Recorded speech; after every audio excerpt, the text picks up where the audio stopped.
নমস্কার বন্ধুরা, বাংলা ও বাঙালি রান্নাঘরে আপনাদের সকলকে অনেক অনেক স্বাগত জানাই। আজকে বানাবো চিকেন স্টু।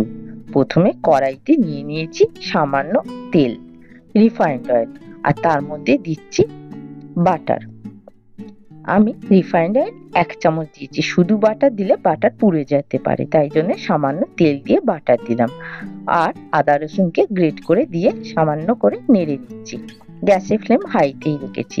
এখানে আমি পেঁয়াজ স্লাইস করে দিয়ে দিচ্ছি। একটা পেঁয়াজকে স্লাইস করে নিয়েছি সরু সরু করে।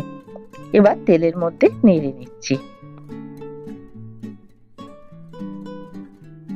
আমার মেয়েকে এটাই আমি বানিয়ে দিই, আর ও খুব ভালোবাসে। এবার আমি দিচ্ছি আলু, গাজর, পেঁপে, বিনস দিয়ে নেড়ে নিচ্ছি।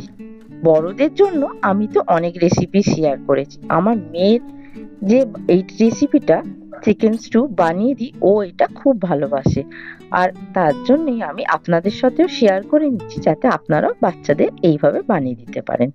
এবার দিলাম ক্যাপসিকাম আর পেঁয়াজ পাতা ছোট ছোট করে কেটে। ক্যাপসিকামটা একটু মোটা করে কেটেছি, আর পেঁয়াজ পাতাটা যেমন নর্মালি চপ করে ঠিক সেইভাবেই কেটে নিয়েছি। খুব বেশি মশলা তো দিতে লাগে না, আমি ঝাল ছাড়া বানাচ্ছি। আর দিচ্ছি স্বাদ অনুসারে নুন, কারণ আমার মেয়ে একদম ঝাল খেতে পারে না। ও তো এখন খুব ছোট, তাই জন্যে আমি ঝাল ছাড়াই এটা বানাই। আর আপনারাও কিন্তু একদম বাচ্চাদের এইভাবে বানিয়ে দিতে পারেন চিকেন স্টু। আশা করি খুব ভালোবেসে খেয়েও নেবে পুরো ভাত। আমার মেয়েও ভালো মতো এটা খেয়ে নেয় এইটা বানিয়ে দিলে। আর দিলাম ধনে গুঁড়ো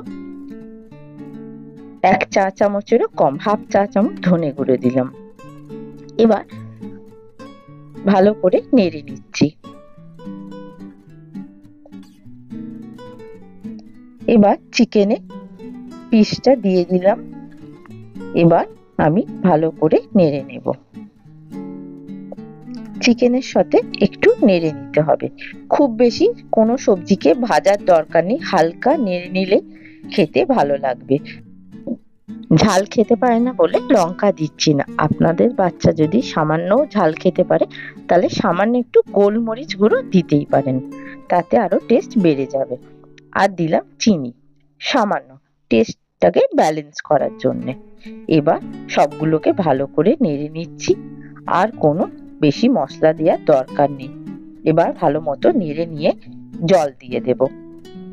চিকেন স্টু বানানো খুবই সহজ, আর বাচ্চাদের জন্য খুবই একটা হেলদি রেসিপি।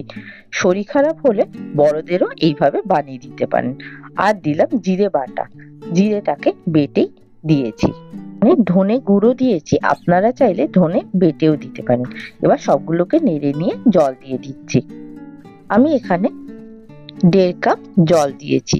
আপনারাও আপনাদের প্রয়োজন মতো জলটা দিয়ে দেবেন। ব্যাস, আর কিছু দেওয়ার দরকার নেই। গ্যাসের ফ্লেমটা হাইতে রেখে একবার ফুটিয়ে নেব। তারপর এর মধ্যে দিয়ে দেব গরম মশলা গুঁড়ো আর ধনেপাতা কুচি। গরম মশলা গুঁড়ো হাফ টিস্পুনেরও কম দিয়েছি, আর দিচ্ছি ধনেপাতা কুচি সামান্য দিয়ে ওপর থেকে ছড়িয়ে দিলাম। এবার ফুটে গেলে এই চিকেন স্টুটাকে প্রেসার কুকারের মধ্যে একটা সিটি দিয়ে নেব, তাহলে সবজি থেকে চিকেন সবটা ভালো মতো সেদ্ধ হয়ে যাবে। হয়ে গেলে চিকেন স্টুটা নামিয়ে নেব একটা বোলের মধ্যে।